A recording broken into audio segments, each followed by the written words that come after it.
الرحمن الرحيم.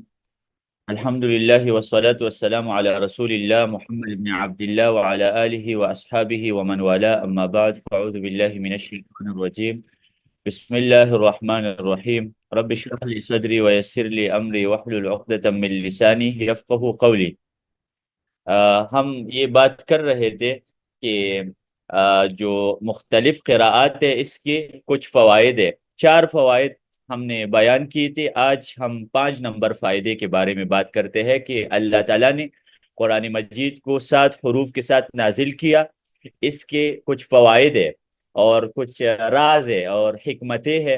اس میں سے 5 نمبر حکمت: تاثیر و اختلاف قراءات فی بعض الاحکام الفقہیہ، یعنی بعض فقہی احکام پر بھی قراءت کا اثر ہے. اختلاف القراءات یعنی جو قراءات مختلف ہوتے ہیں اس کا فقہی احکام پر بھی اثر ہے، اور علماء کی اختلاف پر بھی اس کا اثر ہے. علماء جو اختلاف کرتے ہیں، جتنے مذاہب بنے ہیں، صرف 4 مذاہب تو نہیں ہے نا. 4 مذاہب تو معروف ہے، اس کے علاوہ بھی مذاہب ہے. مثلا حنفی مذہب، اس کے بعد مالکی، شافعی، حنبلی. اہل حدیث کا ایک خاص مذہب ہے. ظاہری ایک مذہب ہے، اور اسحاق رحمہ اللہ کا مذہب تھا.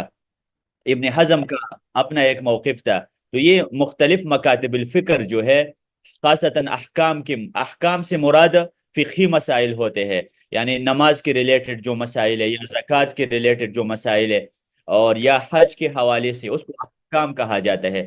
تو فقہی احکام کے بارے میں علماء کا اختلاف ہوتا ہے. کوئی عالم ایک فتویٰ دیتا ہے، کوئی دوسرا فتویٰ دیتے ہیں. حنفی مذہب کچھ اور کہہ رہا ہے. آپ کو پتہ ہے اس حوالے سے کہ نماز کے بارے میں علماء کا اختلاف ہے. کئی مسائل میں اختلاف ہے. اللہ اکبر سے لے کر سلام تک کئی مسائل نماز کے اندر ایسے ہے جو احناف اور شوافی کا اختلاف ہے، اہل حدیث اور حنفیوں کا اختلاف ہے. تو اس اختلاف کے کچھ اسباب ہو سکتے ہیں، اور آ، اس اس حوالے سے علماء نے کتابیں بھی لکھی ہے کہ علماء کا اختلاف کیوں ہوتے ہیں. اسباب و اختلاف العلماء کے نام سے ابن حبیرہ کی کتاب ہے اسباب و اختلاف العلماء. اسی طرح ابن رشد کی جو کتاب ہے بدایت المجتہد، اس میں بھی سبب بیان کرتے ہیں کہ اس مسئلے میں مثلا جو نکاح ہے، کیا نکاح ولی کی رضا سے ہوتے ہیں، یا کیا نکاح کے لیے ولی شرط ہے یا نہیں. اس مسئلے میں امام ابو حنیفہ کہتے ہیں کہ کورٹ میرج جائز ہے، جیسے پاکستان کا قانون ہے، اور لیکن ہمارے اہل حدیث کہتے ہیں کہ لا نکاح الا بولی. تو اس مسئلے میں اختلاف کیوں پیدا ہوا، تو بدایت المجتہد آپ کو بیان کرے گا ابن رشد کہ اس کی وجہ یہ ہے کہ احادیث میں تعارض ہے. کبھی احادیث اور قرآن میں تعارض آتا ہے، اس کی وجہ سے علماء کے درمیان اختلاف پیدا ہوتا ہے. کبھی قراءات میں جو اختلاف ہوتا ہے وہ علماء کے اختلاف کا سبب. بہرحال علماء کی جو اختلاف ہوتے ہیں اس کے پیچھے کوئی سبب ہوتا ہے، اور اس بارے میں نے کتابوں کا نام بتا دیا آپ کو. طبری کی کتاب تھی سب سے پہلے، اختلاف علماء الامصار کے نام سے. پھر ابن حبیرہ نے کتاب لکھی. اس کے بعد ابن تیمیہ کی بھی ایک کتاب ہے رفع الملام عن الائمة الاعلام. اس میں تقریباً 10 اسباب ذکر کیا ہے کہ علماء کے اختلاف کیوں کرتے ہیں. تو علماء اختلاف اس لیے کرتے ہیں. آج آپ کو یہ 5 نمبر فائدہ مل گیا کہ قراءات میں اختلاف ہے، اور اس کی میں نے وہ مثال دی تھی. اللہ سبحانہ وتعالی کا ارشاد ہے وَيَسْأَلُونَكَ عَنِ الْمَحِيضِ، یہ آپ سے کوشچن کرتے ہیں حیض کے بارے میں. قُلْ هُوَ أَذًا، یہ گندگی ہے. فَاعْتَزِلُوا النِّسَاءَ فِي الْمَحِيضِ، حیض کے حالات میں خواتین سے دور رہے. وَلَا تَقْرَبُوهُنَّ حَتَّى يَطْهُرْنَ، ابھی کل میں نے بتایا تھا اس میں کہ یطہرن میں 2 قرات ہے، ایک شد کے ساتھ ہے اور ایک شد کے بغیر ہے. تو شد کے ساتھ کیسے پڑھیں گے؟ حتی یطہرن، یطہرن. تو یہ بھی قرات ہے. یطہرن کا مطلب پھر ہوگا کہ ایک عورت ہے، اس کا حیض ختم ہو جائے، خون بند ہو جائے، اس کے بعد وہ غسل کرے، تو تب آپ اس کے ساتھ جمع کر سکتے ہیں. تو غسل فرض ہے جمع کرنے سے پہلے. اور بعض علماء کہتے ہیں کہ حتی یطہرن قرات شد کے بغیر والی جو قرات ہے، شد کے بغیر والی جو قرات ہے، اس کا مطلب یہ ہے کہ صرف خون بند ہو جائے بس، غسل ضروری نہیں ہے. ابھی علماء کی 2 رائے ہے. اس مسئلے کو میں نے کل بھی ڈسکس کیا تھا کہ علماء کی جو 2 رائے ہے یہ کہاں سے آئے، 2 مذاہب کہاں سے آئے، کیونکہ قراءات مختلف ہے. جس نے شد والا قرات لیا ہے اس نے غسل فرض کر دیا ہے، اور جس نے تخفیف والی قرات لی ہے اس نے غسل فرض نہیں کی ہے، کیونکہ تخفیف میں پھر صرف خون کی بندش کی طرف اشارہ ہے. تو آپ دیکھ سکتے ہیں من خواص الاحکام الفقیہ ان اغلبها ظنی، اکثر فقہی احکام ظنی ہے. کیا مطلب ہے ظنی؟ یعنی جو حنفی کہتے ہیں کہ امام کے پیچھے فاتحہ نہیں پڑھنی چاہیے، وہ گمان کے پیچھے چلتے ہیں، کوئی بھی یقینی بات نہیں ہے۔ جو ہم کہتے ہیں کہ امام کے پیچھے سورۃ فاتحہ پڑھنی چاہیے، یہ بھی کوئی یقینی بات نہیں ہے، یہ ہم 70% یہ بات کر سکتے ہیں، یہ ہم 70% کہہ سکتے ہیں۔ احناف کہتے ہیں کہ پیغمبر علیہ السلام نے رفع الیدین نہیں کی ہے۔ تو اکثر فقہی مسائل ظنی ہوتے ہیں، یعنی ظنی کا کیا مطلب ہے؟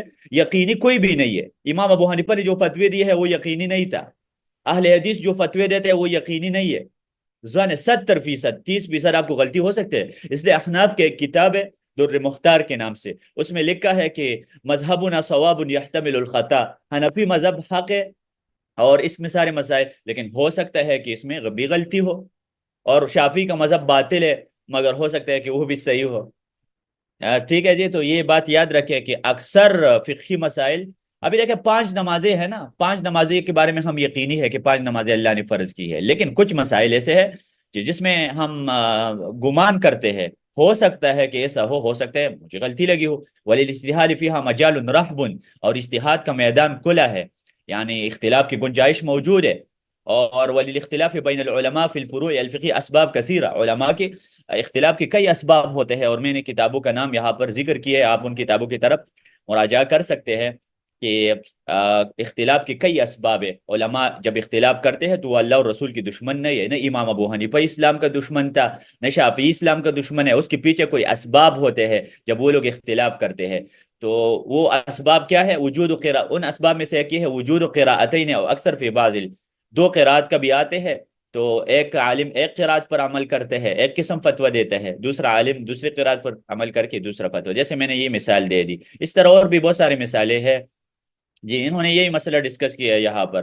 سادسن، چھٹا فائدہ، ابھی ہم نے 5 فائدے ڈسکس کی ہے کہ قراءات میں جو ڈفرنس ہے اس کے 7 فائدے ہیں، اس میں سے 5 فائدے ڈسکس کی۔ چھٹا فائدہ کیا ہے؟ فی اختلاف القراءات دلالت واضحۃ علی شرف هذه الامہ، اس امت کے شرف کے اوپر اور عظمت کے اوپر دلالت ہے، اس امت کے مرتبے کے اوپر دلالت ہے۔ اختلاف قراءات جو زیادہ ہے نا، یہ اس امت کی شرف ہے، اور آپ کو پتہ ہے محمد علیہ السلام کی جو امت ہے یہ مرحوم امت ہے، اس کی کئی فضائل ہے۔ وَكَذَلِكَ جَعَلْنَاكُمْ أُمَّةً وَسَطًا، یہ میاں نروی والے رکھنے والے امت ہے، اعتدال والی امت ہے۔ وَكَذَلِكَ جَعَلْنَاكُمْ أُمَّةً، یہ امت گواہی دے گی لوگوں کے اعمال کے اوپر، ہم گواہی دیں گے کہ واقعی موسیٰ علیہ السلام نے بات پہنچائی تھی، ہم یہ گواہی دیں گے کہ واقعی موسیٰ علیہ السلام نے بات پہنچائی تھی۔ وَكَذَلِكَ جَعَلْنَاكُمْ أُمَّةً وَسَطًا لِتَكُونُوا شُهَدَاءَ عَلَى النَّاسِ وَيَكُونَ الرَّسُولُ عَلَيْكُمْ شَهِيدًا، اور یہ امت مرحوم ہے، اس کے اوپر دنیا میں عذاب نہیں، دنیا میں آخرت میں عذاب نہیں ہے، دنیا میں عذاب ہے صرف اس امت کو۔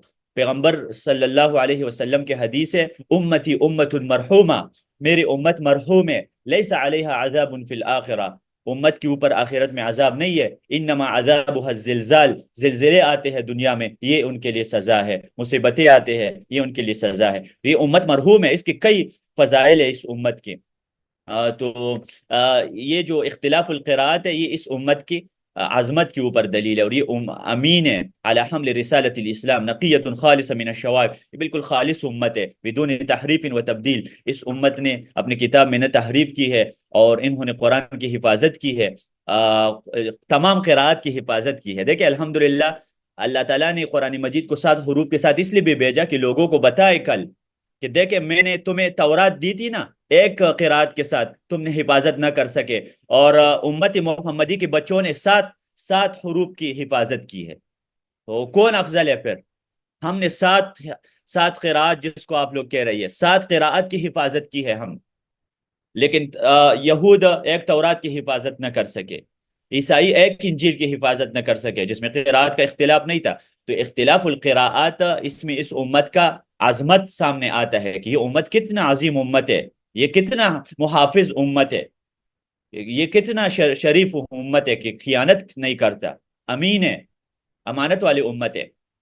سابعاً، آخری فائدہ، تعدد وجوہ الاعجاز، قرآن کریم معجز کتاب ہے، معجز کا مطلب ہوتا ہے عاجز کرنے والا، تو اللہ سبحانہ و تعالیٰ نے قرآن کو معجزہ بھی بنایا ہے، آپ کو پتہ ہے، اور جو معجزہ کا کیا مطلب ہوتا ہے کہ قرآن مجید نے سارے لوگوں کو عاجز کر دیا، اور اللہ سبحانہ و تعالیٰ نے 3 مراحل میں لوگوں کو چیلنج دیا تھا، چیلنج کی 3 مراحل ہے۔ شیخ مناع القطان کی کتاب ہے مباحث فی علوم القرآن، اس میں یہ لکھا ہے کہ چیلنج کی 3 مراحل ہے۔ نمبر 1، اللہ نے کہا تھا فَأْتُوا بِكِتَابٍ، اس جیسے کتاب لے کے آؤ، قرآن جیسے کتاب لے کے آؤ، نہیں کر سکتے، پھر اللہ نے کہا فَأْتُوا بِعَشْرِ سُوَرٍ مِثْلِهِ مُفْتَرَيَاتٍ، چلو پوری قرآن نہیں بنا سکتے، 10 صورتیں لے کے آؤ، 10 صورتیں بھی وہ نہیں بنا سکتے، پھر اللہ نیچے آیا، اور اس کو کہتے ہیں تنزل فی التحدی، یعنی چیلنج میں نیچے آنا۔ پھر کہا کہ فَأْتُوا بِسُورَةٍ مِّن مِثْلِهِ وَادْعُوا شُهَدَاءَكُمْ، ایک سورت، چیلنج کے کتنے مراحل ہے؟ 3 مراحل، پوری قرآن، 10 صورتیں اور ایک سورت۔ تو کوشش کی تھی کچھ لوگوں نے، یہ جو ہمارا پاگل تھا نا ادھر یہ قادیانیوں کا جو سربراہ تھا غلام احمد قادیانی، اس نے بھی کوشش کی تھی کہ قرآن جیسے سورت بنائے، اور مشرکین نے بھی کوشش کی، مشرکین نے کہا تھا کہ ہم القارعۃ ما القارعہ جیسے سورت بناتے ہیں، چلو بناؤ، رات کو بڑی محنت کی تھی، سوچ، اور سب لوگوں کو اکٹھا کر دیا، صبح جب نکل آئے کہتے ہیں الفیل ملفیل وما ادراک ملفیل لہو خرطوم طویل، تو لوگ ہنس پڑے کہ بھائی صاحب اللہ بات کرتا ہے القارعۃ ما القارعہ وما ادراک ما القارعہ یوم یکون الناس کالفراش المبثوث، ایسے بات کرو نا، کوئی علمی بات کرو، یہ کیا ہے الفیل یہ تو بچوں والی بات ہے، فیل، اور آپ کو کیا پتا فیل کیا ہوتا ہے اور اس کا خرطوم ہوتا ہے، تو کوئی صحیح بات کر دو، یہ تو بچوں کو بھی پتا ہے نا، لوگ ہنس پڑے، ایسے کلام کرتے ہیں۔ اس لیے ابن القیم رحمہ اللہ کی کتاب ہے المنار المنیب کے نام سے، اس میں ایک قاعدہ ہے کہ جس حدیث کی وجہ سے آپ کے ہنسی نکل آئے نا، تو وہ حدیث پیغمبر کی نہیں ہو سکتی، جس کلام کی وجہ سے آپ کے ہنسی نکل آئے نا، وہ اللہ کا کلام نہیں ہو سکتا۔ اس نے ایک مثال پیش کی ہے کہ کچھ لوگوں نے حدیث بنائی ہے علیکم باکل العنب مع الخبز، روٹی کے ساتھ انگور کھایا کرے، یہ کوئی حدیث ہے بھائی؟ یہ کوئی پیغمبر ایسے بات کرتے ہیں روٹی کے ساتھ انگور کھایا کرے؟ تو یہ وہی بات ہے نا، روٹی کے ساتھ انگور کھایا کرے۔ اور قادیانیوں نے یہ جو خنزیر تھا ان کا، انہوں نے بنایا تھا القادیان مل قادیان فیہ النسوان، آپ کو کیا پتہ ہے قادیان کیا ہے؟ اور قادیان میں خواتین ہوتے ہیں، ان کا پورا کام ہی خواتین ہے، یہ قادیانیوں کا، اور قرآن پڑھنا بھی ان کو نہیں آتا، کہتے ہیں نبوت ختم نہیں ہوئے ہے اور یہ نہیں ہوئے۔ تو بہرحال وہ میں بات کر رہا تھا، قرآن معجز کتاب ہے، اللہ نے لوگوں کو عاجز بنا ہے 3 مراحل میں، اور اعجاز کی پھر کئی قسمیں ہیں، اس بارے میں ابو بکر الباقلانی کی کتابیں ہیں جو بہت اہم کتاب ہے ان کی، اور کئی علماء نے کتابیں لکھی ہے کہ قرآن کریم میں اعجاز کئی طرح کے ہیں۔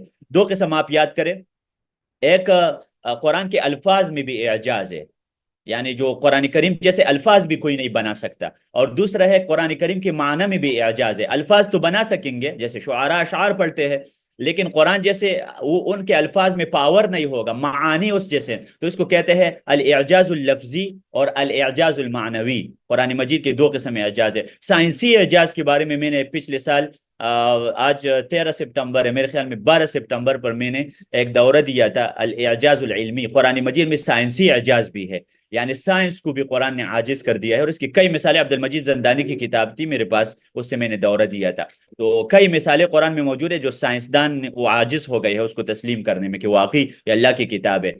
تو اسی طرح اعجاز کی کئی قسمیں، اعجاز لغوی، اعجاز لفظی، اعجاز معنوی، لغت میں بھی اعجاز ہے، قرآن مجید جو الفاظ چنتا ہے اس میں بھی لوگ اس جیسے نہیں بنا سکتے، اور اللہ تعالیٰ جو 29 صورتوں کے سٹارٹ میں حروف مقطعات ذکر کرتا ہے نا، وہ بھی قرآن کے اعجاز کی طرف اشارہ ہوتا ہے، الف لام میم ہا میم، اس کے بعد اس لیے آپ دیکھیں قرآن کریم میں جہاں پر بھی حروف مقطعات ہوتے ہیں نا، اس کے بعد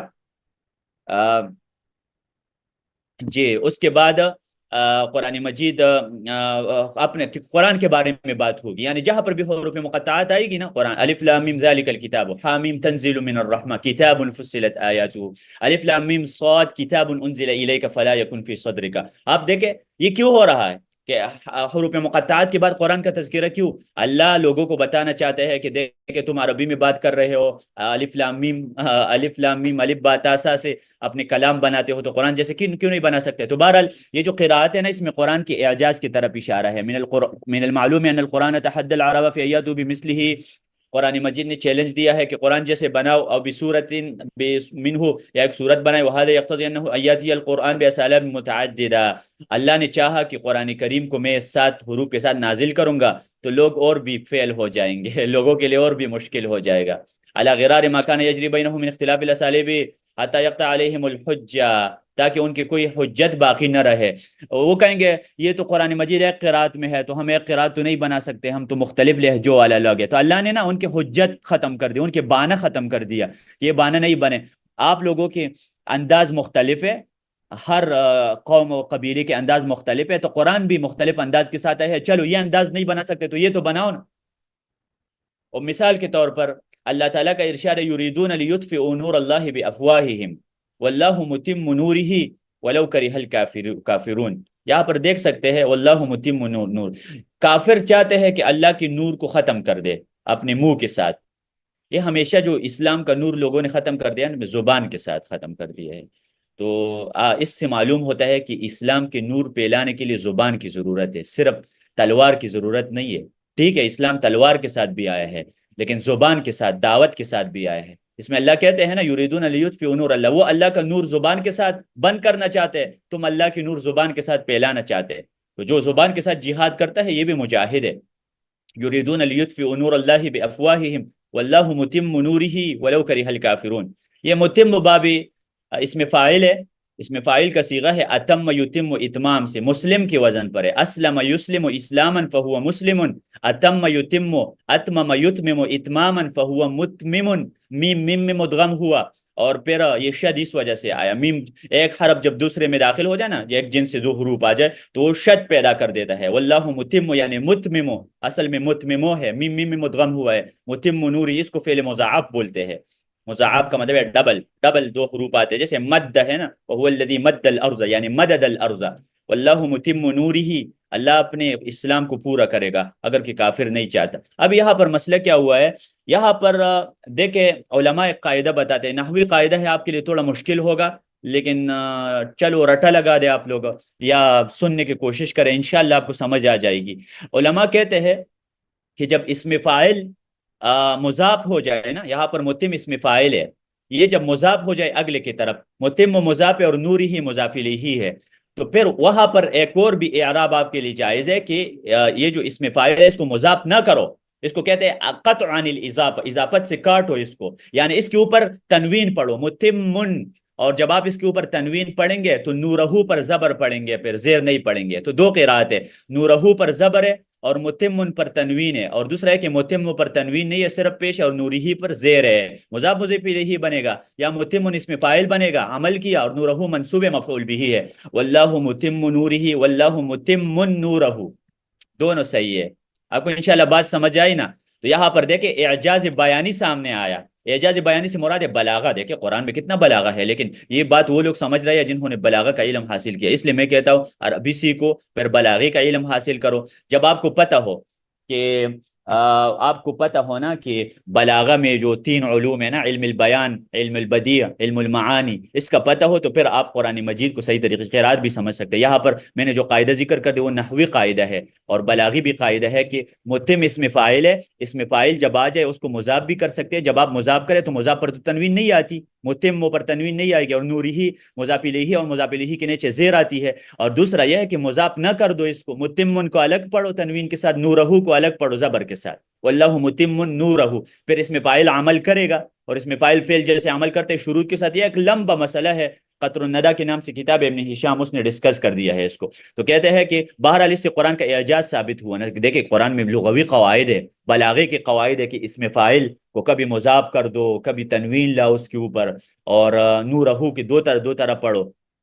تو اس وجہ سے آپ نے دیکھ لیا کہ قرآن مجید میں نا نحوی اور صرفی، عرب حیران تھے کہ اللہ تعالیٰ نے کس طریقے سے، تو قرآت میں نا اعجاز کی طرف اشارہ ہوتا ہے کہ قرآن مجید میں ایک لغوی اعجاز پائے جاتے ہیں، جس کو بیانی اعجاز کہا جائے، یعنی بلاغہ ہے اس کے اندر، جو بلاغہ عرب ڈسکس کرتے ہیں نا کہ کبھی اس میں فاعل کو مضاف کر دو کبھی نہ کر دو، عرب میں یہ تھا نا کہ اس میں فاعل کو مضاف بھی کرتے تھے اور نہ بھی مضاف کرتے تھے، اگر مضاف کرتے تو نوری کے نیچے زیر پڑیں گے، اگر مضاف، اور مضاف کو نا پوزیسو کہتے ہیں نا انگلش میں، جس کے لیے اردو میں کا کی لگتا ہے نا، جیسے میری کتاب، کتابی میری کتاب، کتابوں کا تیری کی تمہاری کتاب، اور اس کے لیے نا انگلش میں ہز اور ہر لگتا ہے نا، ہز بک اور ہر بک، جی تو ہر بک اور ہز بک۔ اگر اس میں فاعل مضاف ہو تو اس میں ایک طریقہ یہ ہے کہ اس میں فاعل تو تنوین کے ساتھ اور مضاف الیہ کو فتحہ کے ساتھ پڑھے، بالکل۔ اور یہ قرآن مجید میں اس طرح بہت ہوا ہے کہ اس میں فاعل مضاف ہوا ہے. سورۃ کہف آپ سب لوگوں کو یاد ہے الحمدللہ. اس میں آپ دیکھیں نا وَكَلْبُهُمْ بَاسِطٌ ذِرَاعَيْهِ بِالْوَسِيطِ، باسطن اس میں فاعل ہے نا، ذراعیہ منصوب ہے اور باسطن پر، لیکن آپ اس طرح بھی پڑھ سکتے ہیں وَكَلْبُهُمْ بَاسِطُ ذِرَاعَيْهِ، ادھر بھی یہ پڑھ سکتے ہیں. اس آیات کو لکھ لیا یہاں پر وَكَلْبُهُمْ بَاسِطٌ، ان کا جو کتا تھا اصحاب کہف کا، باسطن ذراعیہ، باسطن پر اس میں فاعل ہے، اس پر پیش، اس میں فاعل کیا ہوتا ہے؟ اس میں فاعل کے پہچان کے دو طریقے ہیں، چلو آسان کر دیتا ہوں. سٹارٹ میں میم آتی ہے جیسے مسلمہ، مکرمہ، منورہ، مبشرہ، یہ اس میں فاعل کے پہلی نشانی ہے کہ میم پر میم آتی ہے سٹارٹ میں اور میم پر پیش آتی ہے. دوسرا طریقہ اس میں فاعل کا یہ ہے بیچ میں الف آتا ہے، شارب پینے والا، ناصر مدد کرنے والا، حامد حمد کرنے والا، عامر بنانے والا، ٹھیک ہے جی، یہ ہے. ہاں جی، اس میں فاعل پہچاننے کے دو طریقے ہیں، آسان سیکھے، کیونکہ نا نحو کو لوگوں نے مشکل بنا دیا اس لیے لوگ بھاگ رہے ہیں. گرامر مشکل نہیں ہے، آسان ہے. اس میں فاعل کے پہچاننے کے دو طریقے ہیں، سٹارٹ میں میم آتی ہے پیش والا، اور دوسرا طریقہ یہ ہے کہ جیسے یہاں پر متم نوری ہی سٹارٹ میں پیش والی میم آیا ہے، اور دوسرا طریقہ یہ ہے کہ بیچ میں الف آتی ہے جیسے باسطن ذراعیہ. ہاں جی، تو قرآن کریم میں جہاں مسلم ہے، مومن، مومن بھی اس میں فاعل ہے، مومن، مسلم، مکرم، محرم، مجبر، ہاں جی، مصور، تصویر کھینچنے والا. وَكَلْبُهُمْ بَاسِطٌ ذِرَاعَيْهِ بِالْوَسِيطِ. انشاءاللہ آپ سمجھ گئے، اس میں فاعل کے پہچاننے کے دو طریقے ہیں. اس میں فاعل وہ ہوتا ہے جو ایکشن کرتا ہے، اس میں فاعل کون ہوتا ہے؟ جو سبجیکٹ جس کو انگلش میں ہم کہتے ہیں کرنے والا. اس میں فاعل آپ نے اردو گرامر میں بھی پڑھا ہے. جی، کیا کوئی بتا سکتا کتنے کلاسز ہے اس سبجیکٹ کے؟ اس کے بہت سارے کلاسز ہیں، انشاءاللہ 20 تک کلاس ہم لیں گے انشاءاللہ. اس کی یہ کتاب ختم ہو جائے گی جب تک. تو یہ الحمدللہ ابھی ختم ہوا. ہم نے دو موضوعات کے بارے میں بات کی. ایک یہ تھا کہ احرف سبع سے کیا مراد ہے، وجوہ سبع کے بارے میں ہم نے پڑھا. اس کے بعد قرآن مجید 7 حروف کے ساتھ کیوں نازل ہوا، اس کے پیچھے کیا حکمتیں ہیں، تو وہ بھی ہم نے بیان کی. 7 حکمتیں ہیں اور 7 وجوہ ہے احرف سبع. اس کے بعد ہم آتے ہیں معنی القراءات، قراءت کا کیا مطلب ہے، تاکہ پتہ چلے نا کہ قراءت الگ چیز ہے. اور تو قراءات، قراءت کی جمع ہے، قرأ یقرؤ سے ہے قرآن. فی اصطلاح علماء الفقہ تعریفات کثیرہ، یعنی کئی علماء نے قراءت کی. ابن الجزری کہتے ہیں القراءات علم بکیفیت اداء کلمات القرآن واختلافها معزوا لناقل.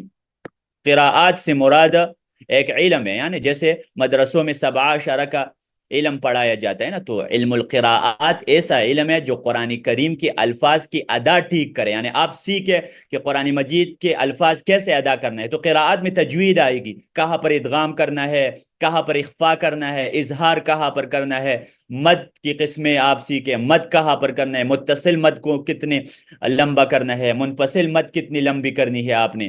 تو بے کیفیت ادائی کلمات، علم القراءات وہ علم ہے جو آپ کو یہ سکھائے، یعنی یہ کتابیں ہوتی ہے، ان کتابوں میں آپ کو یہ سکھائی جاتی ہے کہ قرآن کریم کی کلمات کیسے ادا کرنا ہے، ہاؤ ٹو ریڈ، کیسے کلمات کے الفاظ کو ریڈ کرنا ہے آپ نے. واختلافها، اور ساتھ ساتھ ان کلمات کے اندر جو اختلاف ہوتا ہے، جیسے ابھی ہم نے پڑھ لیا کہ بما كانوا یکذبون، بما كانوا یکذبون، واللہ متم نورہ، واللہ متم نورہ. یہ قراءات کا اختلاف بھی آپ کو بتایا، معزوا لناقلی، اور ساتھ ساتھ اس کے ناقل کا بھی پتہ ہو، یعنی قاری کا نام بھی پتہ ہو، یہ کس قاری کا قراءت ہے، ورش کا ہے، قالون کا ہے، نافع کا ہے، ابن کثیر کا ہے، کس قاری کا.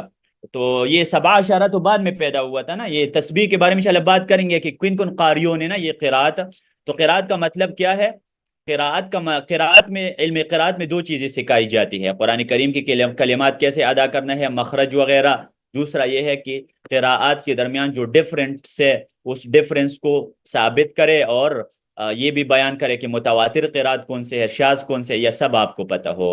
وعرفہ الامام شہاب الدین القسطلانی. اچھا، یہ قسطلانی نا، اس کا بخاری پر شرح ہے، جیسے عسقلانی ہے نا امام، تو ان کا بھی بخاری پر شرح ہے. وہ کہتے ہیں بأنہا علم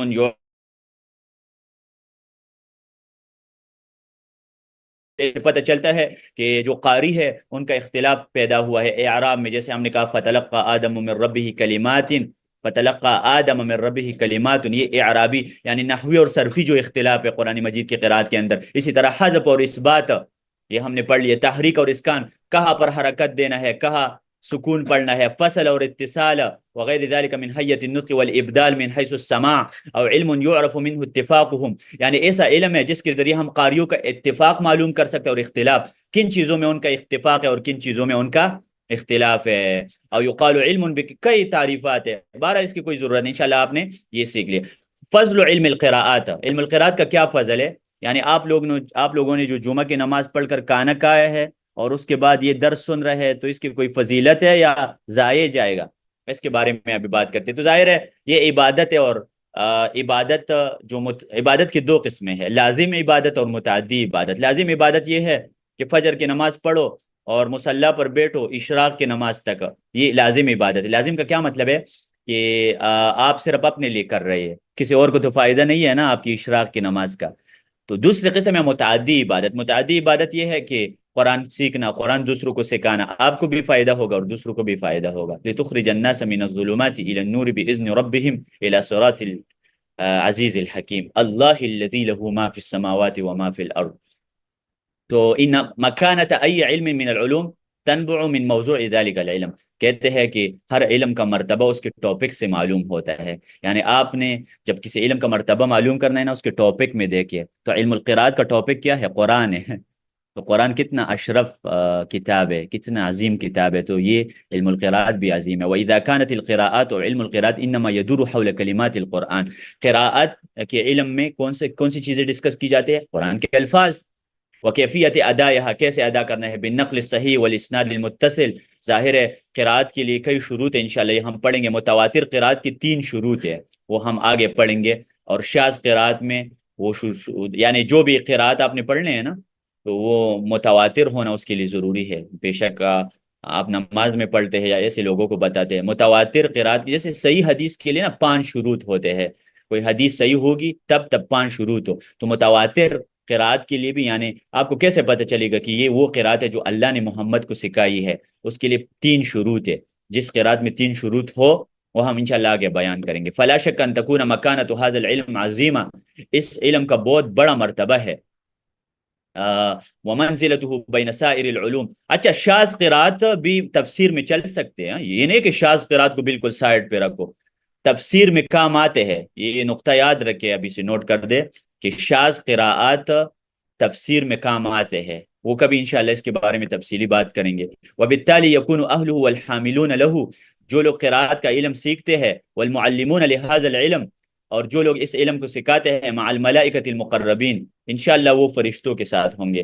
اللہ تعالیٰ کا ارشاد ہے وَإِنَّهُ لَكِتَابٌ عزیز، اور یہ اسٹرانگ کتاب ہے، لا یأتیہ الباطل من بین یدیہ، آگے پیچھے سے کوئی باطل اس میں کوئی ایڈیشن نہیں کر سکتا۔ تنزیل من حکیم حمید، کیوں نہیں، یہ تو حکیم کا کلام ہے، اور حکیم کا کلام اس طرح اسٹرانگ ہی ہوتا ہے نا، حکیم کے کلام حکمت والا ہوتا ہے۔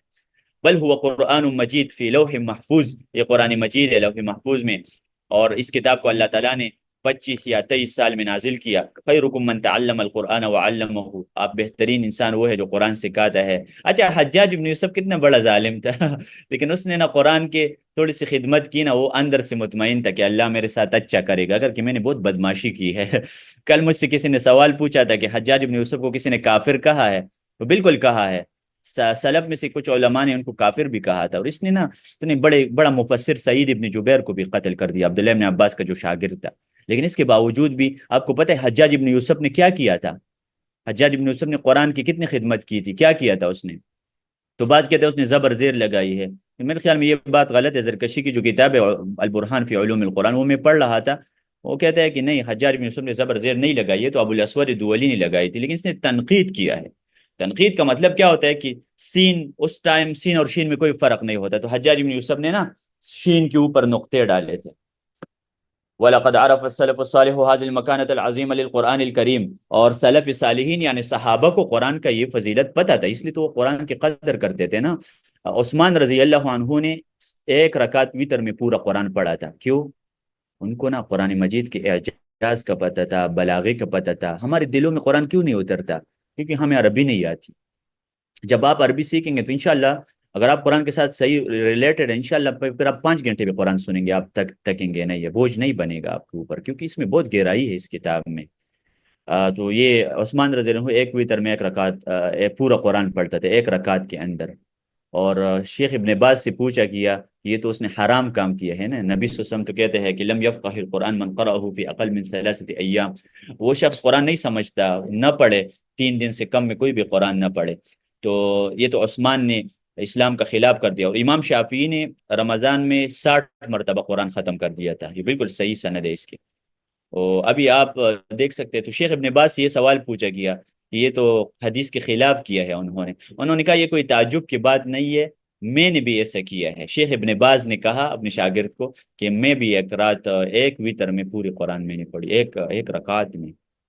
تو یہ سلف کا کو پتہ تھا نا قرآن، فحافظوا علیہا، انہوں نے قرآن کی حفاظت کی۔ اچھا یہ کیسے کرتے تھے اس کو نا، اس کو کہتے ہیں طی الزمان، یعنی اللہ تعالیٰ زمانے میں برکت ڈالتے ہیں، ٹائم میں برکت ڈالتے ہیں، پھر ایسے کرتے ہیں۔ وَوَقَفُوا حَيَاتَهُمْ لِتِلَاوَةِ الْقُرْآنِ تَعَلُّمًا وَتَعْلِيمًا، پوری زندگی انہوں نے وقف کی تھی۔ فَنَالُوا بِذَلِكَ أَعْظَمَ الْمَنَازِلِ، انہوں نے بہت بڑا مرتبہ حاصل کیا تھا۔ وَاسْتَحَقُّوا مَا قَالَهُ عَنْهُمْ رسول اللہ، اور نبی علیہ السلام نے جو ان کے بارے میں بات کی تھی ان کے مستحق بن گئے کہ ان للہ اہلین من الناس، اللہ تعالیٰ کے کچھ اچھے لوگ ہیں۔ فقالوا من هم یا رسول اللہ، یہ اللہ والے کون ہیں؟ قالوا اہل القرآن ہم اہل اللہ وخاصته، یہ اللہ تعالیٰ کے خاص لوگ ہیں، محبوب ہیں۔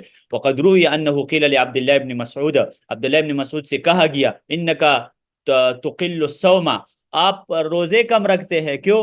فقال اذا صمت ضعفت عن القرآن، جب میں روزہ رکھوں گا تو پھر قرآن کون پڑھے گا؟ وتلاوت القرآن احب الیہ، قرآن کی تلاوت مجھے زیادہ پسند ہے۔ بعض لوگ کہتے ہیں کہ یہ تو قرآن صرف پڑھتا ہے اور یہ صرف کلاس لیتا ہے تو باقی چیزوں میں سست ہے، تو کیا یہ عبادت نہیں ہے؟ یہ صحابہ ان چیز، یہ بعد میں یہ فرق پیدا ہوا لوگوں کو خراب کرنے کے لیے۔ نماز الگ ہوتی ہے، علم الگ ہوتا ہے، کتاب پڑھنا الگ ہوتا ہے۔ اللہ کے بندو کتاب پڑھنا جہاد ہے، یہ ہر بندہ نہیں کر سکتا۔ وكان ابو عبد الرحمن السلمي التابعي يقول لما يروى الحديث خيركم من تعلم، يقول هذا الذي اقعدني مقعدي هذا، کہتے ہیں اس حدیث نے مجھے بٹھایا، ابو عبد الرحمن السلمی کہتے ہیں کہ اس حدیث نے مجھے بٹھایا ہے۔ یہاں پر یہ نبی صلی اللہ علیہ وسلم نے کہا نا کہ تم میں بہترین شخص وہ ہے جو قرآن سیکھتا ہے، اس نے مجھے یہاں پر اس کرسی پر بٹھایا ہے یہاں سے۔ وقد بقي يقرئ الناس بجامع الكوفة اکثر من 40 سنة، 40 سال وہ پڑھاتا رہا کوفہ کی مسجد میں، اور حسن اور حسین نے بھی ان سے علم حاصل کیا تھا۔ ابو عبد الرحمن السلمی یہ بہت بڑا تابعی گزرا ہے نا، آپ دیکھ سکتے ہیں 74 ہجری میں فوت ہوا ہے۔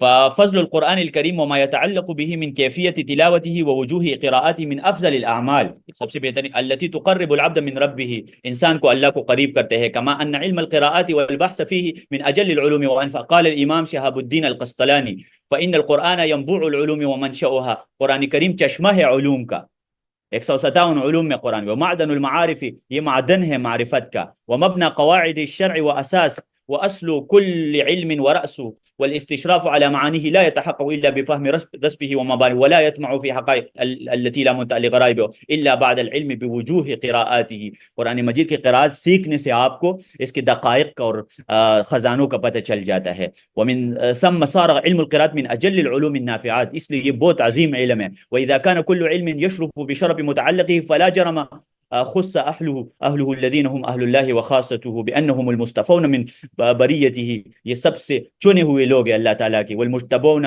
من خلیقته، وناهيك بهذا الشرف الباذخ والمجد الراسخ مع اعمالهم من الفضائل اللاحقه والمنازل السابقه فمناقبهم ابدا تتلى ومحاسنهم على طول الامر تجلى، کہتے ہیں کہ ایسے لوگوں کا کہ جو ذکر ہے نا وہ کبھی ختم ہی نہیں ہوگا، موت کے بعد بھی یہ لوگ زندہ ہے، قرآن والے جو لوگ ہیں نا یہ موت کے بعد بھی زندہ ہے۔ اللہ تعالیٰ سے یہ انبیاء کی بھی دعا ہے کہ اللہ تعالیٰ ہمارے لیے اچھی شہرت بنا دے، یہ اچھی شہرت نا اللہ کی طرف سے ہوتے ہے، وَجْعَلْ لِي لِسَانَ صِدْقٍ فِي الْآخِرِينَ، ہمارے لیے اچھی شہرت بنا دے۔ شہرت کا مطالبہ کرتے تھے لیکن نیک شہرت کا مطالبہ انبیاء نے کیا ہے۔ وَتَرَكْنَا عَلَيْهِ فِي الْآخِرِينَ کا یہی مطلب ہے نا، ہم نے اس کی اچھی شہرت رکھی تھی امت میں، وَتَرَكْنَا عَلَيْهِ فِي الْآخِرِينَ۔ تو انشاءاللہ ہم اس پر اکتفا کرتے ہیں۔ آج ہم نے قراءات کا علم کے ڈیفینیشن کیا، قراءات کے علم کی ڈیفینیشن، پھر فضیلت، اور ساتھ ساتھ قراءات کے مختلف ہونے کے تقریباً 5 6 7 3 اسباب بیان کی، اور ساتھ کچھ لغوی قواعد بھی میں نے آپ کو بیان کی۔ انشاءاللہ اس کے بعد جو موضوع ہم شروع کریں گے، یہ قراءت کب سے شروع ہوا، انشاءاللہ قراءت کیسے پہنچی ہمیں، مختلف قراءت اور قاری کون تھے، کب سے یہ سبع اشارہ کا علم سٹارٹ ہوا، اس حوالے سے بھی بات کریں گے، قاریوں کے نام بھی آئیں گے، اور تجوید کے بارے میں بھی بات کریں گے، فرش سے کیا مراد ہے، اور کون سے علوم قراءت سیکھنے کے لیے ضروری ہے، اس حوالے سے بات کریں گے۔ لیکن احرف سبعہ کا کیا تعلق ہے قراءت کے ساتھ، یہ سارے پڑھیں گے، اور جو مختلف قاری ہے ان کے حوالے سے بھی پڑھیں گے۔ یہ لمبی کتاب ہے، اور اس میں بہت سارے، جی، بہت سارے اس میں مسائل ہیں، انشاءاللہ یہ مسئلہ واضح ہو جائے گا۔ تو یہ اس پر ہم اکتفا کرتے ہیں۔ آج میرا ایک سوال ہے آپ لوگوں سے، اس کا جواب دیں گے انشاءاللہ، پھر میں آپ کو ٹائم دیتا ہوں کہ اگر کسی کا سوال ہے وہ پوچھ سکتے ہیں۔ سبا حروف کے پوائنٹ 5 6 7 یہ ٹائپ کر دے کوئی۔ ہاں، یہ 5 6 7 یہ جو پوائنٹ ہے نا، یہ پوائنٹ کس بارے میں تھے؟ فوائد، سبا یا حروف کے 7 فوائد تھے نا، 4 ہم نے پڑھے تھے اور 3 آج پڑھے، تو 5 نمبر، 6 نمبر اور 7 نمبر فائدہ کون سا ہے؟ ہاں، اس کو لکھ لے یا میں ریپیٹ کر دو یہاں پر؟ جی، کسی کو یاد ہے 5 نمبر فائدہ کیا ہے؟ چھٹا نمبر، اور جی وہ یہاں پر لکھ لیں۔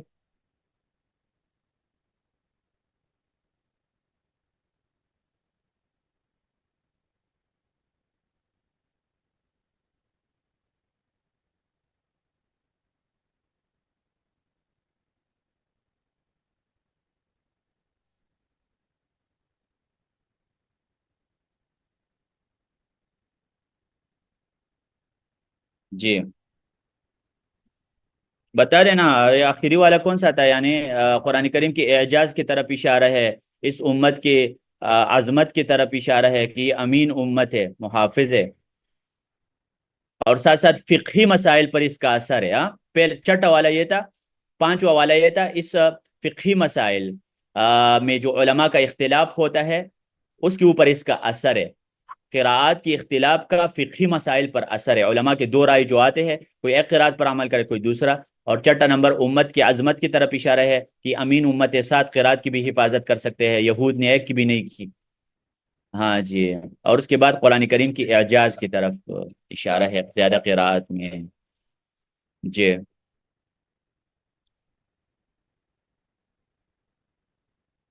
ابھی میں کوئی سوال پوچھوں گا، وہ سوال قرآن کے متعلق ہی ہوگا۔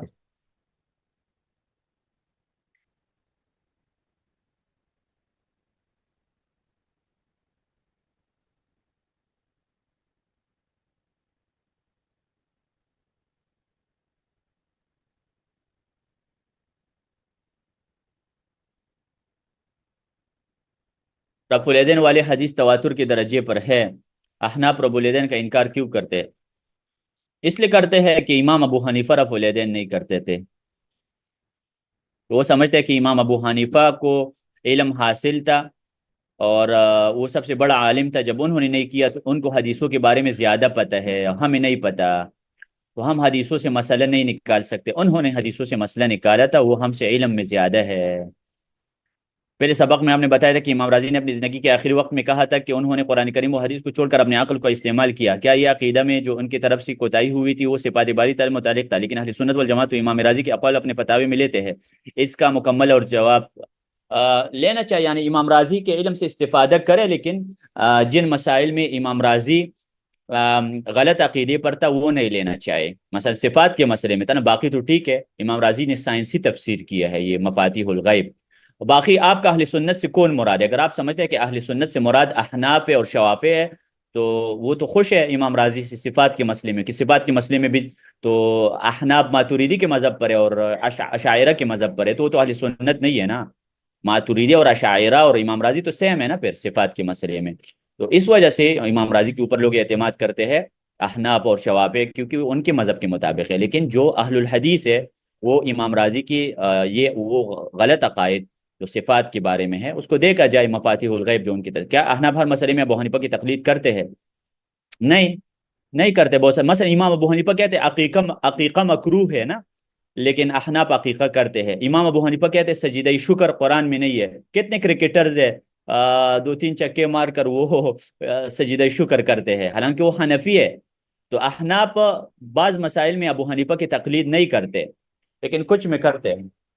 اہل سنت والجماعت کون ہے؟ اہل سنت والجماعت وہ لوگ ہیں جو چار مذاہب بننے سے پہلے جو مسلک تھا نا اس پر چلتے تھے، یعنی چار مذاہب چوتھی صدی میں پیدا ہوئے نا، یہ جو تقلید شروع ہوا تھا چوتھی صدی میں، تو شاہ ولی اللہ رحمہ اللہ ایک حنفی عالم ہے، وہ اپنی کتاب حجت اللہ البالغہ میں لکھتے ہیں کہ چوتھی صدی سے پہلے لوگ ایک مذہب کو فالو نہیں کرتے، نہ حنفی مذہب تھا نہ شافعی، تو اہل سنت والجماعت وہ لوگ ہیں جو چوتھی صدی، جو 3 صدیوں کے لوگ تھے نا، ان کے مذہب کو فالو کرتے تھے وہ دیکھیں صحابہ اور تابعین کس مذہب پر تھے؟ کیا وہ حنفی تھے یا شافعی وغیرہ تھے؟ نہیں. تو پھر وہ لوگ جس مذہب کو فالو کرتے ہیں، یعنی اس دور میں 2024 میں بھی ابھی اگر کوئی شخص کہے کہ میں 3 صدیوں میں جو ہو رہا تھا اسی مسلک پہ چلتا ہوں تو وہ اہل سنت میں سے ہے. قرآن کریم کو 3 دن سے زیادہ 7 دن میں ختم کرنا صحیح ہے. اصل میں نا دو حدیث ہے، ایک حدیث میں ہے کہ 7 دن سے کم میں نہیں ختم کرنا چاہیے، دوسری حدیث میں ہے کہ 3 دن. تو میرے خیال میں 3 دن سے کم میں ختم نہیں کرنا چاہیے، 7 دن سے کم میں ختم کر سکتے. جی انشاءاللہ واضح ہوا. ابھی میں بھی ایک سوال پوچھوں گا، آپ اس کے لیے تیار رہے. میرے ذہن میں بہت سارے سوالات ہیں لیکن کوئی ایزی کویشچن آپ سے کرنا چاہتا ہوں. اہل حدیث اور اہل سنت، دیکھیں اہل سنت ایسا نام ہے نا جس کے نیچے کئی لوگ داخل ہوئے ہیں. بریلوی بھی کہتے ہیں ہم اہل سنت ہے، دیوبندی بھی کہتے ہیں، پنچپیری بھی کہتے ہیں، نقشبندی سب کہتے ہیں ہم اہل سنت ہے. کوئی بھی اپنے آپ کو اہل بدعت تو نہیں کہتے نا، لیکن اہل حدیث ایسا نام ہے جو اصل میں اہل سنت کا یہی نام تھا، لیکن اہل حدیث کو ویسے بدنام کر دیا گیا کہ یہ وہابی ہے وغیرہ، اسی وجہ سے. تو اہل حدیث کوئی پراپر نام ہے اور اہل سنت یہ کامن ہے. آپ کے مراد ہے کہ احناف، شافعی، مالکی اور حنبلی تمام اہل سنت والجماعت نہیں ہے؟ یہ میں نہیں کہتا، میں نے یہ بات تو کی ہی نہیں ہے. ویسا میں تو خود حنفی ہوں. نماز کے وقت فیمیلز کو بھی ناپ سے اوپر ہاتھ رکھنا چاہیے جیسے میلز رکھتے ہیں؟ بالکل سینے کے اوپر ہاتھ رکھنا چاہیے، مرد عورتوں سب کو. وائل ابن حجر کی حدیث ہے پیغمبر نے سینے پر ہاتھ رکھی تھی، طاؤس ابن کیسان کی حدیث ہے، اور طائی رضی اللہ عنہ کی حدیث ہے. عبداللہ ابن عباس کہتے ہیں فصلی لربک وانحر، وانحر کا مطلب ہے سینے پر ہاتھ رکھو. اور بہت سارے صحابہ. میلز کی پاؤں رکھنے کا طریقہ کیا ہے؟ اسے فیمیل کو رکھنا چاہیے. جی جب نبی صلی اللہ علیہ وسلم نے پورا دین بتا دیا پھر یہ فقہ بس کیوں ہے؟ میں تو کنفیوز ہو. اور وہ کنفیوز نہیں ہونا چاہیے. پیغمبر صلی اللہ علیہ وسلم نے دین بتائی ہے تو پھر اصل میں نا رسول اللہ کے احادیث میں تو تھوڑا سا تعارض نظر آ رہا ہے، یعنی حقیقت میں تعارض نہیں ہے لیکن لوگوں کو نظر آتا ہے، تو اس وجہ سے پھر امت میں اختلاف پیدا ہوا بعد میں. تو کچھ مسائل میں گنجائش ہے دونوں مذہب کا، یعنی مثلا جو ہم ہاتھ اٹھاتے ہیں کچھ کانوں تک اٹھاتے ہیں، کانوں کے برابر، کچھ کندھوں کے برابر، دونوں صحیح ہے. تو فقہ یہ کوئی باطل چیز نہیں ہے، لیکن اصل میں نا لوگوں نے تعصب بنایا ہے. تعصب نہیں بنانا چاہیے نا، ذاتیات پر نہیں آنا چاہیے. اختلاف تو رہے گا، قرآن میں ہے وَلَا يَزَالُونَ مُخْتَلِفِينَ، ہمیشہ لوگ اختلاف کریں گے، لیکن اختلاف کی نوعیت کیا ہے، کس بنا پر وہ اختلاف کرتے ہیں. آپ دیکھیں بے شک آپ حنفی بنے لیکن آپ کہو اللہ اور رسول کی بات جب آئے گی تو اس کو میں مانوں گا اگر کہ ابو حنیفہ کے قول کے مخالف کیوں نہیں. امام ابو حنیفہ کہتے ہیں نا اذا صح الحدیث فهو مذهبی، جب صحیح حدیث ثابت ہو جائے تو وہ میرا مذہب ہے. اور امام ابو حنیفہ کے جو 3 شاگرد تھے وہ بھی اسی پر چلتے تھے نا کہ اب اگر حدیث میں کوئی بات آ جائے اور ابو حنیفہ اس کے خلاف کر رہا ہے تو ہم اپنے امام کو چھوڑیں گے، حدیث کو فالو کریں گے. لیکن بعد میں ایسے لوگ آئے جنہوں نے اپنے آپ کو احناف کہا، جنہوں نے اپنے آپ کو شوافع کہا، تو وہ کہتے ہیں کہ امام ابو حنیفہ سے غلطی ہو ہی نہیں سکتی، اور جو حدیث ابو حنیفہ کے خلاف ہوگی اس حدیث کو ہم تعویل کریں گے، اس میں ہم نہیں مانیں گے، ضعیف کہیں گے، منسوخ کہیں گے. یہ فتنہ پیدا ہوا. یہ بڑے احناف نہیں کرتے. میں نہیں کہتا کہ احناف اہل سنت سے خارج ہے، شاہ ولی اللہ بالکل اہل سنت میں سے ہے، عبدالحی لکھنوی بالکل اہل سنت میں سے ہے. میں کہتا ہوں کہ جہالت سے کام نہیں لینا چاہیے. وہ اہل حدیث میں بھی اگر کوئی جاہل اس طرح آتا ہے جہالت سے کام لے کر ائمہ کی گستاخی کرتا ہے یا حدیثوں کو رد کرتا ہے، مسئلہ مذاہب کا نہیں ہے نہ اماموں کا ہے، مسئلہ ہمارے اندر کا مسئلہ ہے. آج کل جو لوگ آئے ہیں انہوں نے اختلافات پیدا کیا ہے، شخصیات ہے، یہ ساری ذاتیات ہے، اندر کی بیماری ہے، شہوات ہے. اللہ تعالیٰ کہتے ہیں نا فَإِن لَمْ يَسْتَجِيبُوا لَكَ، اگر یہ لوگ قرآن حدیث کو نہیں مانتے فَعْلَمْ أَنَّمَا يَتَّبِعُونَ أَهْوَاءَهُمْ، تو خواہش کی تابعداری کرتے ہیں. جی جی جی آپ جائے، آپ نماز پڑھے اپنی، شاباش آپ اپنی نماز پڑھیں. نہیں نماز کے مسئلے میں نا آپ دیکھیں سب مذاہب کے پاس کچھ نہ کچھ دلائل ہے، تو آپ کسی بھی مذہب کو فالو کریں لیکن عقیدہ یہ بناؤ کہ جب کوئی حدیث آ جائے میں حدیث کو کسی امام کی وجہ سے نہیں چھوڑوں گا. یہ عقیدہ بناؤ، حنفی بنو یا شافی بنو، جو مرضی ہے بنو، لیکن یہ عقیدہ بناؤ کہ میں امام کی وجہ سے ضد نہیں کروں گا. جیسے قوم پرستی مضموم ہے نا، جو ہو رہا ہے پختون ہے اور یہ پنجابی ہے فلان ہے فلان ہے، یہ قوم پرستی غلط ہے نا. سب تو لوگ لا الہ الا پڑھنے والا ہے. جی قرآن مجید کو پڑھے، خود رسول اللہ کے احادیث پڑھے، پھر آپ کے اوپر واضح ہو جائے گا کہ مذاہب جو لوگوں نے بنائے ہیں نا، اس میں لوگوں نے خواہش پرستی سے کام لیا ہے. کسی نے پیسوں کی وجہ سے فتویٰ دیا ہے، جیسے عالمگیری کیسے بنا، 36 مولوی اکٹھے ہوئے تھے، حکمران کے فیصلوں کو مان رہے تھے. تو اس کو بات یاد رکھیں نا، یہ سب مسائل فقہ حنفی کی امام ابو حنیفہ سے نہیں ہے. احناف کہتے ہیں فقہ حنفی میں 12 لاکھ مسائل ہے، 70,000 ابو حنیفہ نے کہا ہے، اور 11 لاکھ اور 30,000 ہم نے اپنے طرف سے بنائے ہیں. تو یہ تو سب ابو حنیفہ کی رائے نہیں ہے نا. اسی وجہ سے ہم یہ کہتے ہیں کہ ہم کسی کو اہل سنت سے خارج نہیں کرتے، لیکن اللہ اور رسول کے راستے کو تو نہ چھوڑے نا. ائمہ کا جو راستہ تھا وہ فالو کر دے. ائمہ نے کیا وصیت کی ہے کہ آنکھیں بند کر کے کسی کی بات نہیں ماننا ہے. یہ بات تو کلیئر ہے نا کہ کوئی امام معصوم نہیں ہے، ان سے غلطی ہو سکتی ہے. تو اگر امام ابو حنیفہ سے کسی مسئلے میں غلطی ہو جائے، ٹھیک ہے، آپ حدیث کو کے پیچھے جائے. آپ نے کہا کہ خیر القرون والے صرف اہل سنت میں، اس کے بعد جب یہ 4 مذاہب بن گئے تو اب یہ 4 مذاہب بن گئے ہیں تو اب یہاں سے اہل سنت ہو جاؤں. نہیں، میں نہیں کہتا کہ اہل سنت ختم ہوئے. میں یہ کہتا ہوں کہ جو 4 مذاہب بننے کے بعد اگر لوگ پرانا طریقہ اپناتے ہیں نا، وہ اہل سنت ہے. 4 مذاہب کے بعد بھی اگر آپ وہی طریقہ اپناتے ہیں، جب صحابہ میں جب اختلاف ہوتا تھا کس کی طرف جاتے تھے؟ کیا امام ابو حنیفہ کی طرف جاتے تھے؟ کیا فقہ حنفی کی طرف جاتے تھے؟ نہیں. تو وہ اہل سنت تھے نا. ابھی بھی آپ ایسا کریں، 4 مذاہب پڑھے نا. میں تو 4 مذاہب پڑھ چکا ہوں اور پڑھاتا بھی ہوں. حنفی مذہب بھی پڑھتا ہو، شافی بھی پڑھتا ہو، مالکی بھی. آپ مجھ سے پوچھیں کوئی بھی مسئلے کے حوالے سے، میں آپ کو فقہ حنفی کی تمام کتابوں کا نام ذکر کر دوں گا، اور مالکی اور شافی. میں یہ کہتا ہوں 4 مذاہب پڑھو، یہ سب میں اسلام موجود ہے، لیکن ایک مذہب کو آپ یہ 100% صحیح نہیں کہہ سکتے ہیں. مسئلہ یہاں پر بن رہا ہے نا. 4 مذاہب سے استفادہ کرو، ان کی اچھی باتیں لے لو، بری باتیں چھوڑ دو.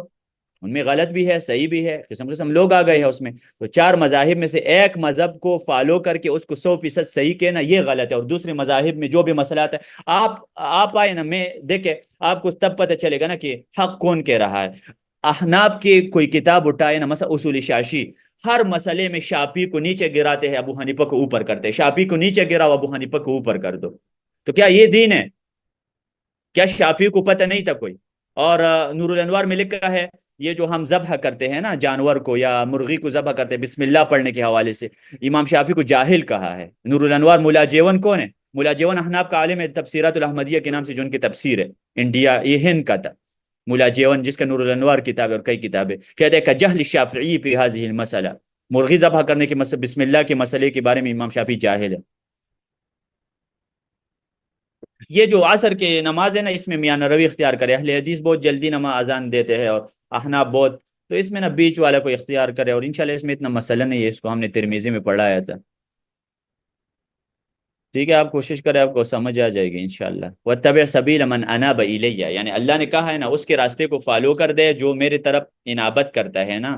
انابت کا کیا مطلب؟ وہ دیکھتا ہے کہ کس کے پاس حق ہے، اس کو دیکھتا ہے. صحابہ کا بھی یہ طریقہ تھا، تابعین کا بھی یہ طریقہ تھا. امام ابو حنیفہ جب پیدا نہیں ہوئے تھا نا تو لوگ کس دین پر چلتے تھے؟ ان کا یہی طریقہ تھا. اچھا میرا سوال ابھی رہتے ہیں، میں سوال پوچھوں گا پھر ہم جاتے ہیں.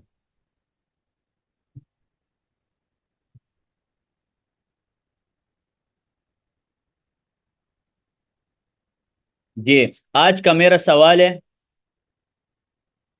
جی آج کا میرا سوال ہے کہ عمر رضی اللہ عنہ کا تذکرہ قرآن میں کہاں پر ہوا ہے؟ یہ جو لوگ کہتے ہیں نا عمر قرآن میں دکھاؤ، آج ہم دکھائیں گے ان کو. ہاں جی، عمر کا تذکرہ قرآن میں کہاں پر ہوا ہے؟ ظاہر ہے ابو بکر کا تذکرہ قرآن میں ہے نا، ثانی اثنین اذ ہما فی الغار. زینب کا نام بھی قرآن میں ہے، اور زید کا نام فلما قضا زید منها الوطر زوجنا کہا. پردہ والی آیات کون سی؟ بتائے، آیات بتا دینا کہ کوئی لفظ ہو جو عمر کی عمر کا نام نہیں ہے لیکن اس لفظ کے اندر اللہ نے عمر مراد لیا ہے. ایک لفظ اللہ نے عمر کے لیے استعمال کیا ہے. سورت احزاب کے آیات ہے، آپ لکھ کے نا اور بتا رہے کہ کس لفظ سے عمر مراد ہے. ثانی یسنین سے مراد کون ہے؟ دو لوگ، یعنی ایک نبی علیہ السلام تھا، ایک ابو بکر تھا. اذ ہما فی الغار اذ یقول لصاحبہ، ابو بکر اپنے عمر نبی صلی اللہ علیہ وسلم اپنے ساتھی سے کہ لا تحزن ان اللہ معنا. کون سے ضمیر؟ غزوہ بدر میں قیدیوں کے حوالے سے بھی. آیات لکھ کے نا تاکہ مجھے بھی پتہ چلے، پہلے دفعہ میں سن رہا ہوں، انکشافات کر رہے ہیں آپ لوگ. آیات لکھ کے نا آیات پیش کرے، پھر بتاؤ کہ اس ضمیر سے مراد عمر ہے، پروناؤن سے مراد ہو، یا عمر کا نام تو ہے ہی نہیں ہے قرآن میں، لیکن کوئی لفظ ایسا ہوگا جس سے مراد عمر ہے. اور یہ صحابہ نے بتایا ہے کہ اس لفظ سے مراد عمر ہے. میں حوالہ بھی دے سکتا ہوں اس کا. جی. لیکن یہ جو لوگ تفسیر کی کتابیں پڑھ چکے ہیں، انشاءاللہ میرے ذہن میں اچانک یہ سوال آیا.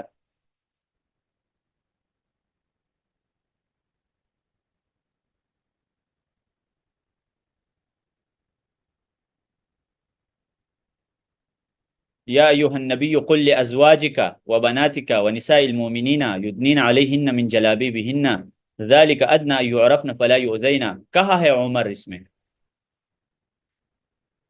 ٹھیک ہے، عمر کی خواہش تھی کہ پردے کی آیات نازل ہو جائے، لیکن عمر کا نام کہاں پر ہے؟ جب نہیں پتا تو اس میں نہیں ہے. پھر مجھے لفظ دکھا، قرآن مجید میں باقاعدہ لفظ ہے جس سے مراد عمر ہے. عمر کا دوسرا نام ہے، وہ باقاعدہ دوسرا نام ہے. اس آیات میں تو نہیں ہے، بالکل نہیں ہے اس میں.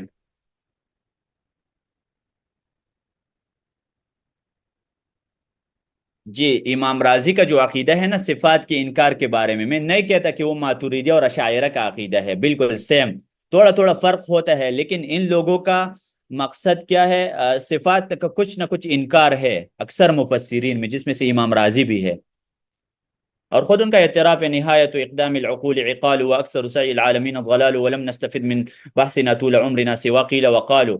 انہوں نے کہا ہم نے یہ غلط کیا ہے، تو کچھ تو کیا ہے نا. ماتریدی اور شاعرہ جیسے سیم عقیدہ تو نہیں ہوگا، ان کی تفسیر میں دیکھنا چاہیے، لیکن اللہ کے جو صفات ہے نا اس میں یہ لوگ سلف کے مذہب پر نہیں ہے. ابن تیمیہ کا جو موقف تھا، انہوں نے لوگوں کو سمجھایا کہ سلف کا مذہب صفات کے بارے میں یہ تھا، ہم اللہ کے تمام صفات مانتے ہیں. ہم اللہ تعالیٰ کو عرش پر مستوی مانتے ہیں، اللہ کا ہاتھ مانتے ہیں ان کی شان کے مطابق، اللہ کا قدم ہے، اللہ ہنستا ہے، اللہ نزول کرتا ہے، سب صفات ہم مانتے ہیں، جو کہ اس میں ماتوریدیہ اور اشاعرہ اور یہ امام راضی وغیرہ. یہ تو میں نے آپ کو بتا دیا. لا ترفعوا اصواتکم فوق صوت النبی. عمر نے آواز بلند کی تھی. نہیں نہیں، عمر کا نام مجھے چاہیے نا. ٹھیک ہے، یہ آیات ایک روایت میں ہے کہ نازل ہوئے ان کے حوالے سے کہ وہ ابو بکر اور عمر کا کوئی بحث ہوا تھا، پھر یہ آیات نازل ہوئی. میں یہ بات نہیں کر رہا کہ کون سے آیات عمر کے بارے میں نازل ہو، میں یہ بات کر رہا ہوں کہ عمر کا نام قرآن میں موجود ہے کسی لفظ میں، وہ بتا رہے لفظ ہے اور اس سے عمر ہی مراد ہے. یہ کوشش کرے. چلو، واتخذوا من مقام ابراہیم مصلی. کدھر ہے عمر؟ بتاؤ. مقام سے مراد عمر ہے؟ ابراہیم صلی. میں اس کی بات نہیں کر رہا کہ کون سے آیات نازل ہوئی ہے کسی مسئلے کے حوالے سے، وہ تو پورا کتاب ہے اس کے بارے میں، موافقات عمریہ، کہ عمر کو کوئی چیز کی خواہش کرتا تو اللہ آیات نازل کرتا. عمر کا نام موجود ہے قرآن میں، باقاعدہ نام ہے اس کا. عمر نام نہیں ہے لیکن کوئی اور لفظ ہے، مطلب اس مقصد یہ ہے کہ عمر ہے.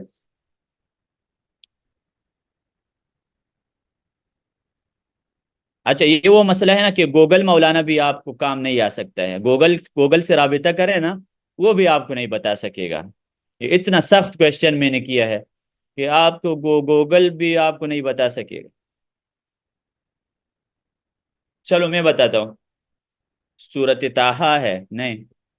یسألونک عن الخمر والمیسر قل فیہم اسم کبیر. اس میں کیا ہے؟ عمر کا نام کدھر ہے؟ اچھا میں بتا دیتا ہوں. عن حرف ہے، حرف سے مراد عمر کیسے ہو سکتے ہیں؟ دیکھیں، سورت تحریم کس بارے میں نازل ہوئی تھی؟ کسی کو پتہ ہے؟ یا ایہا النبی لم تحرم ما احل اللہ لک تبتغی مرضات ازواجک واللہ غفور الرحیم قد فرض اللہ لکم تحلت ایمانکم واللہ مولاکم. اور پھر آگے وَإِذْ أَسَرَّ النَّبِيُّ إِلَى بَعْضِ أَزْوَاجِهِ حَدِيثًا فَلَمَّا نَبَّأَتْ بِهِ وَأَظْهَرَهُ اللَّهُ عَلَيْهِ عَرَّفَ بَعْضَهُ وَأَعْرَضَ عَنْ بَعْضٍ فَلَمَّا نَبَّأَهَا بِهِ قَالَتْ مَنْ أَنْبَأَكَ هَذَا قَالَ نَبَّأَنِي الْعَلِيمُ الْخَبِيرُ إِنْ تَتُوبَا إِلَى اللَّهِ فَقَدْ صَغَتْ قُلُوبُكُمَا وَإِنْ تَظَاهَرَا عَلَيْهِ فَإِنَّ اللَّهَ هُوَ مَوْلَاهُ وَجِبْرِيلُ وَصَالِحُ الْمُؤْمِنِينَ. یہ ہے صالح المؤمنین عمر ہے. اللہ تعالیٰ نے نبی صلی اللہ علیہ وسلم کے دو بیویوں کو کہا تھا کہ پلاننگ بنا رہی ہے، تو اگر پلاننگ سے باز نہیں آتی نا آپ لوگ پلاننگ سے تیسرے کو کے خلاف کر رہی ہے، ہمیشہ پلان بناتے ہیں کہ پیغمبر تیسرے کے پاس کیوں جاتے ہیں، تو پھر یہ ہوگا فَإِنَّ اللَّهَ هُوَ مَوْلَاهُ، اللہ تعالیٰ نبی کی مدد کرے گا، اور وہ جبریل مدد کرے گا نبی کی، وصالح المؤمنین اور عمر کرے گا. تو اللہ نے نا عمر کے ذریعے خواتین کو ڈرانا تھا نا کہ آپ ڈرتے نہیں ہے تو پھر آپ کے ساتھ اچھا نہیں ہوگا. اللہ جس کی مدد کرے اور جبریل کرے اور صالح المومنین عمر کرے.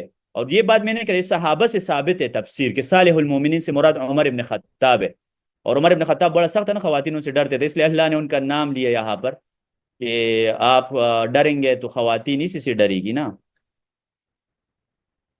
انہوں نے اپنے اوپر شہد حرام کر دیا تو اللہ نے کہا یا ایوہ النبی لم تحرم. ابھی کدھر ہے متعا کے اولاد؟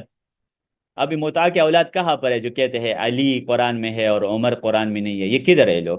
سیم صحابہ نے ہی کہا ہے کہ یہاں پر عمر مراد ہے.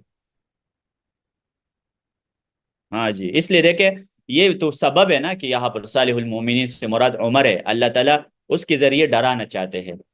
وَإِن تَظَاهَرَ عَلَيْهِ فَإِنَّ اللَّهَ هُوَ مَوْلَاهُ وَجِبْرِيلُ وَصَالِحُ الْمُؤْمِنِينَ وَالْمَلَائِكَةُ بَعْدَ ذَلِكَ ظَهِيرٌ. اور پیچھے سے فرشتے بھی ان کی مدد کے لیے آئے گی. تو ٹھیک ہے، آپ کو طلاق ہو جائے گی، دوسرا کرے، وہ تیسرا کرے گا. ہاں جی، یا ایھا النبی قل لازواجک ان کنتن تردن الحیات الدنیا وزینتها فتعالین امتعکن واسرحکن سراحا جمیلا. اگر آپ چاہتی ہے کہ دنیا آپ کو مل جائے، ایک دوسرے کو گھسیٹنے کی کوشش کرتے ہیں، تو آؤ میں آپ کو طلاق دے دوں گا، اور اللہ تعالیٰ اور دے دے گا. تو آگے اللہ تعالیٰ نے کہا ہے نا عسى ربه ان طلقكن، اور عسى جب اللہ استعمال کرے یقیناً کے معنی میں استعمال کرتے ہیں. یہ مفسرین نے کہا عسى کا مطلب شاید نہیں ہوتا، یقیناً ہوتا ہے. عسى ربه ان طلقكن ان يبدله ازواجا خيرا منكن مسلمات مؤمنات قانتات، اسی میں ہے. لیکن اس صورت کو نا شیعہ لوگ اتنے غلط استعمال کرتے ہیں، اور سیم اسی صورت میں تو عمر کا بھی تذکرہ ہے. جی، عسا کا مطلب ہے یقیناً، قرآن مجید میں جب عسا آ جائے تو یقیناً کے معنی میں ہے،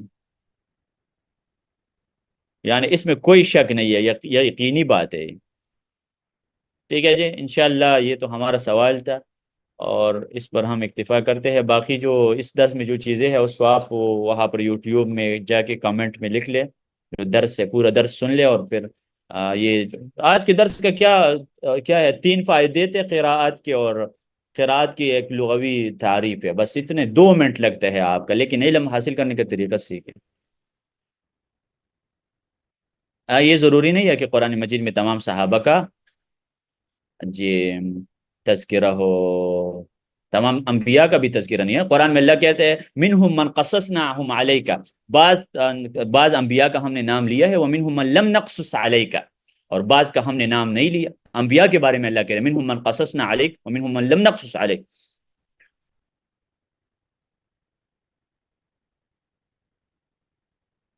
دیکھیں نا ابن تیمیہ رحمہ اللہ اپنی کتاب کے آخر میں لکھتے ہیں نا کہ یہ جو شیعہ ہے نا یہ حمار اہلی سے بدتر ہے. یہ جو گھر میں گدھا ہوتا ہے نا اس سے بدتر ہوتا ہے. تو جو انسان گدھے سے بدتر ہے نا تو وہ کیا دین کو سیکھے گا؟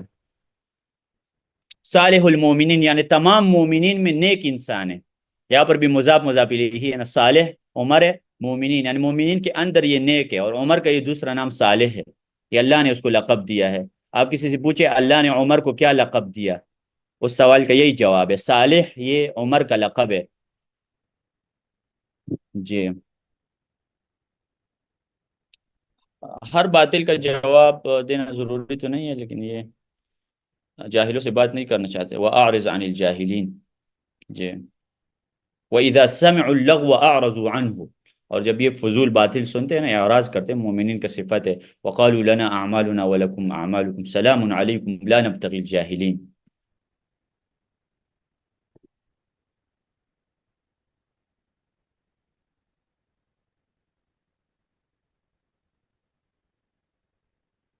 ٹھیک ہے انشاءاللہ. اور کسی کا سوال ہے تو پوچھ سکتے ہیں. 2-3 منٹ میں اینڈ کرتا ہوں.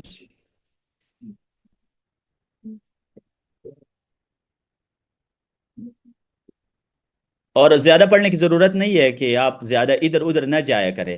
یہ دیکھیں ان الذين قالوا ربنا الله ثم استقاموا تتنزل عليهم الملائکہ. جو لوگ لا الہ الا اللہ پڑھتے پھر استقامت اختیار کرتے. صحابہ کہتے ہیں استقامت سے کیا مراد ہے؟ لا يروغ روغان الثعالب، لومڑی کی طرح نہیں چلنا ہے. مومن کے صفت لومڑی کی طرح نہیں ہوتا ادھر جاؤ ادھر جاؤ، یہ درس سنو وہ درس سنو. تھوڑا سنا کرے اور اس کو صحیح یاد کرے. یہ جو یہ جو درس ہم نے پڑھ لیا نا، اس کے لیے بیٹھے اور صحیح طریقے سے یاد کرے. علم وہ ہوتا ہے جو واش روم میں جاتا ہے آپ کے ساتھ. یہ علماء نے لکھا ہے العلم الذی یدخل معک الحمام، جو واش روم میں جاتا ہے، یعنی جو آپ کو یاد ہے، جو آپ کے سینے میں ہے. تو ان چیزوں کو یاد کرے صحیح. نہیں اس میں رٹے کی ضرورت ہے. اس کو 100 بار پڑھے. شنقیطی اپنے بچوں سے کہتے ہیں خمس 500 بار پڑھو ایک سبق کو، اس لیے تو وہ لوگ حافظ ہے.